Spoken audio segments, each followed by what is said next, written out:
Advanced functions, parameter attributes. Now, we're not really going to be doing much programming in this nugget, but instead we're going to be looking at some declarative, some structural things that you can do inside of an advanced function to let PowerShell do a lot of kind of common tasks for you. Let it do the heavy lifting for some things that we frequently need to do in functions, all related to the values that people are passing to our functions via their parameters. So I've got a few different aspects of advanced function parameters that we're going to get into. How to make a parameter mandatory, how to add some help message to it. This is totally different than comment-based help, and I'll explain why and how and what it's for.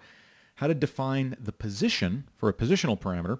Also, a whole bunch of different things that we can do with parameter validation, and how to build an alias, so a different name for a particular parameter. We're going to continue with this get disk space info function from the previous nugget. And if you haven't watched the previous nugget, I suggest you do that first and then come back. And what we're going to talk about now is adding some additional attributes to these parameters. Now, a lot of these things are enabled by the fact that I've used commandlet binding at the very tippy top of the function, underneath my comment-based help, and before the parameter block. Now, it's completely legal. Let me just stress here. It's completely legal to string everything together on one line like this, all the parameters. But I find that once you start adding attributes in particular, it makes it a little bit easier to see everything if you not only put each parameter on its own line, but I'll actually nail a little bit of white space in between each parameter because we're going to be stacking things up. Again, it's totally legal to string this all out on one line, but I think it makes it a lot harder to read. Just make sure that you have a comma after every single parameter except the last one. So this is still a comma-separated list as if it was being strung out all on one line. So let's start with this. We can't really get disk space info unless we have a computer name. So I'd like to force someone who runs this to have to type a computer name. Now, let me save this right now just to show you the difference here. Here's what happens. Whoops. Here's what happens if I just run this. Wah, nothing. Not so good. So what I want to do is add a parameter attribute. So I'm going to type parameter, and that's what this thing looks like, kind of naked, all by itself. And you do one of these for each parameter. And you don't have to. You can, if you don't have any parameter attributes to declare, you can certainly leave this whole thing off. But it's not like you put in one and it applies to all of them. This is really intended to be typed all on one line. So kind of when you see them all on one line, sometimes it makes more sense that they kind of go together separately. But I still like to put them on separate physical lines just to make it easier to read. So in here, mandatory equals true. I'm going to save this, remove module example, because I made a change, so I need to rerun this thing. Now look what happens if I try to run this without specifying a computer name. Womp. Hey, dude, you have to specify a computer name. And what's best is it knows that this can accept multiple strings, and so it's going to prompt me for multiples. Client, DC, localhost, and you just hit enter on a blank line. I'm not even sure I've got the DC up and running right now. We'll see if it comes back with anything. Oop, yeah, it did. You know, it occurs to me, I'm just seeing this now, that I didn't actually put a computer name in the output. That's not as useful. Let me go ahead and do that real quick before we go any further. We're just going to add PS computer name. Let's save that. Remove. Run it again. And I'll just specify localhost to make sure it's returning a computer name. Excellent. There we go. Okay. So this business with mandatory, and this and all the other things I'm going to show you are documented in help about functions advanced parameters. This is where you're going to find every single one of them. So let's kind of run through it real quick. I'll point out several of the interesting ones, and then we'll actually play with them all. So the first one we've got was mandatory. There it is. We did that already. We've also got position, which we will play with momentarily. Parameter set name is one that's going to come up in a little bit. We're not going to do that in this nugget. That's going to come up in a couple of nuggets. We're going to play with that one in the next nugget. Help message. We'll do that one right now too. Alias. I'm just making a note to make sure I write all these down. And you know what? There's a bunch of validation ones too. We've got allow null, allow empty string. Let's see. I'll play with validate count for you. And there's a validate length in there as well. And let's do validate pattern. That'll give you enough neat things to do. Validate range, validate script, validate set. That one's interesting. I'm just going to make a note of that too, because I think what we might do is rewrite the function a little bit so that we can use validate set. All right, that's good stuff. Anyway, that's where all that's documented. Let's dive in. I guess the first one, the easy one, is alias. This actually is its own little thing here. And what you do is, I'm kind of saying now that somebody should type minus computer name for this parameter, but they might type minus host name. So if I remove module example and I run get disk space info, I do minus h and it'll complete host name for me now. And I can put client and that'll run exactly as if I had done minus computer name instead. So it's just another way. And one reason you'll see people sometimes do alias is if there's kind of another word that someone might think of in their environment. Like if you're used to calling your machines hosts and you have host names, then you might think of that before you thought of computer name. So this just makes it easier for that. But the other reason too, let's say you coded this function and you coded it before you really kind of started understanding all of the PowerShell consistency stuff. And you just called this host, or you called it machine name. Then you came along and you realized, gosh, I really wish I had called that computer name, because that's what all the PowerShell commands use is minus computer name. Well, you can.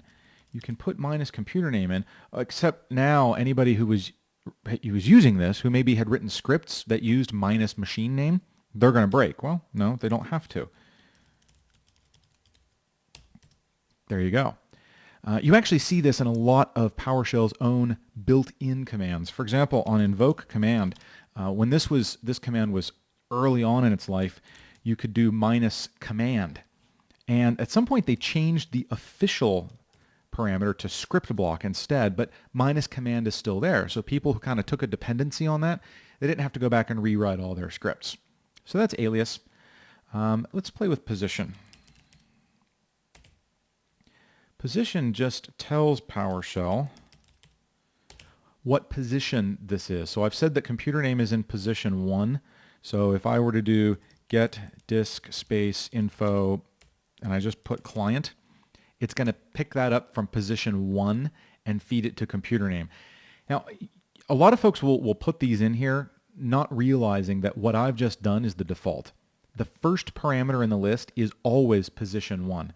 The only time you would probably want to provide a position explicitly is if you wanted something other than that default. And when you start building multiple parameter sets, which we'll do in a couple of nuggets, that's when you might want to explicitly state the position. Otherwise, you don't have to.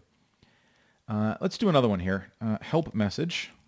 Oh, and by the way, you can, because of the comma, you can hit enter on these too if you feel like it. So help message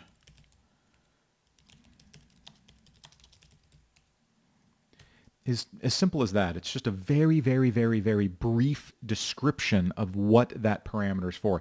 This isn't meant to replace comment-based help. If you look, let's see, remove module example, and now let's look at help get disk space info. And if you look, it hasn't changed anything in here. And if I do the full help, and we look at that computer name parameter, nothing in the help has actually changed because I added that help message. Where that's supposed to show up is if you just run the command. You'll notice now it offers this type bang question for help. Oh, it's the computer name to query. Okay, client. There we go. It works a little bit differently in the ISE. Let's see if I can pull up the thing here. Get disk space info. Because this is still kind of behaving the same as the console, meaning it's text-based input. You still get the dollar sign or exclamation point question mark to get that. Client, enter, enter. The old version of the ISE, though, in PowerShell version 2, would actually display that help message because it tried to collect that information in a little pop-up dialog. So there's different hosting engines, different hosting applications can behave a little bit differently with that help message. But that's a neat thing to kind of get into the habit of putting. Now, the next thing I want to play with, and I'm going to be making some arbitrary changes here, and actually the first one won't be arbitrary. Let's get rid of this switch construct. Let's call this a string, and let's call this drive type, and we are going to give it a default value of local, because I want to figure out what type of drive I'm supposed to query. So I'm going to need to change some logic down here. And let's see how I can do this without having to do a lot of work. I'm going to turn this into a switch construct, and I'm going to switch on drive type. And it's drive type, not drive Z type. And if I put local, I want to do this. I'm going to add that filter parameter in there and then break. And I need to now do a little test because I forget what one of the values is. Get WMyObject Win32 logical disk. So 5 is optical and 2 is floppy. So I'm going to, oops, I don't realize I had a colon there. I'm going to copy and paste this. We'll put floppy and optical. And if they specify floppy, then my drive type is 2, and if they specify optical, my drive type is 5. Okay, so I've modified my function now, so it'll let me specify local, floppy, or optical, and it'll only query those types of disks. I've defaulted it to be local. The problem is there's nothing stopping someone from punching in drive type as a parameter and putting hard drive, right? I'm not doing anything to make sure they type one of these. So one thing some folks will do is they'll put a little if construct right here, and they'll look at drive type, and they'll say, look, if it isn't local, floppy, or optical, then there's a problem. Other folks will approach it this way. They'll hit enter here, and as the last thing in the switch block, they'll put default, and they'll throw an error message right here. They'll do a write error or something like that, saying, look, you didn't do local, you didn't do floppy, you didn't do optical. I gotta blow up here. I don't know what to do. I don't like to do any of those things. I like to do this.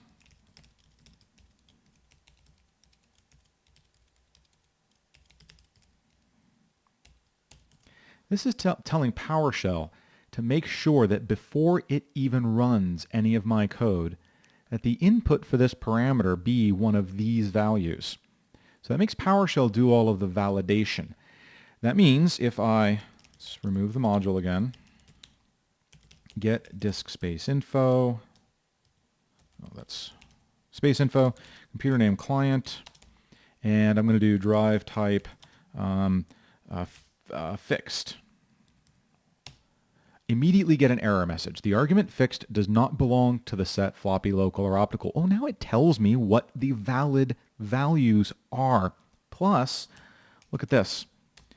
I'll do minus drive type, hit space, and just start hitting tab, and it will actually cycle through all of the legitimate options for me. So by putting that validate set in there, you're helping PowerShell help the user do more. And there are other validate attributes too. For example, because this uses WMI, the way I've written this function, if you specify multiple computer names, it's going to query them one at a time. Now, if you specify 100, it's going to take a while. So let's do this. Validate count. I need at least one computer name, and I don't want, well, I'm just going to put 3. That's not reasonable in production, but I don't want to have to kill myself to demo this. Remove module example, get disk space info, and I'm going to type 4 computer names.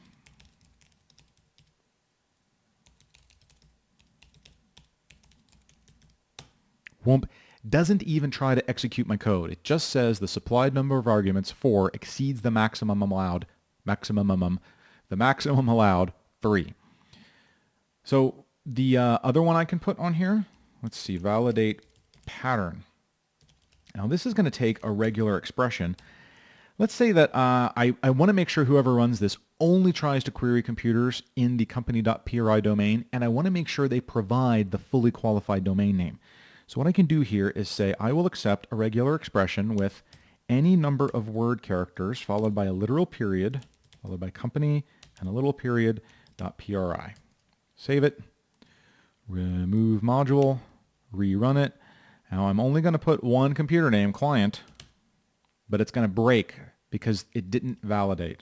But if I did company.pri on the end,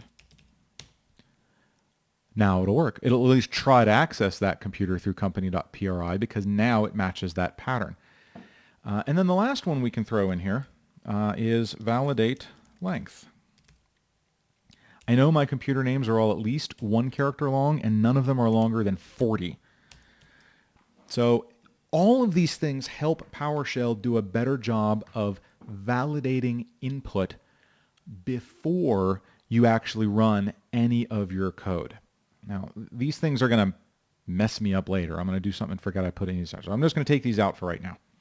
But I'm going to leave this validate set in there. I think that's a really cool one. Anytime you're wanting to provide a nice, friendly, human readable value, it's also a good way to communicate what the legitimate values are. Alrighty. Now there are a couple of other parameter attributes, so I'm actually going to leave this function the way it is. The next couple of things, building pipeline input and dealing with multiple parameter sets, each get a little bit more complex, so I want to handle them on their own, and that's what we'll do in the next 2 nuggets. Now I think that's everything I wanted to cover, at least for right now. We've got the mandatory, we did an alias, we built several different validations. We did length, count, set, we also did pattern. Now there's another neat one that's a validation script. And basically what it does is it's a little mini script that sits up in that parameter block, and PowerShell runs the script to see if the value passed to that parameter is valid. That's a really, really neat trick too. I also showed you how to set up positional and build in help messages. So we've got a little bit more in the way of advanced functions coming up in the next 2 nuggets, but this really is starting to make these things look and behave a lot like a real PowerShell commandlet. I hope this has been informative for you, and I'd like to thank you for viewing.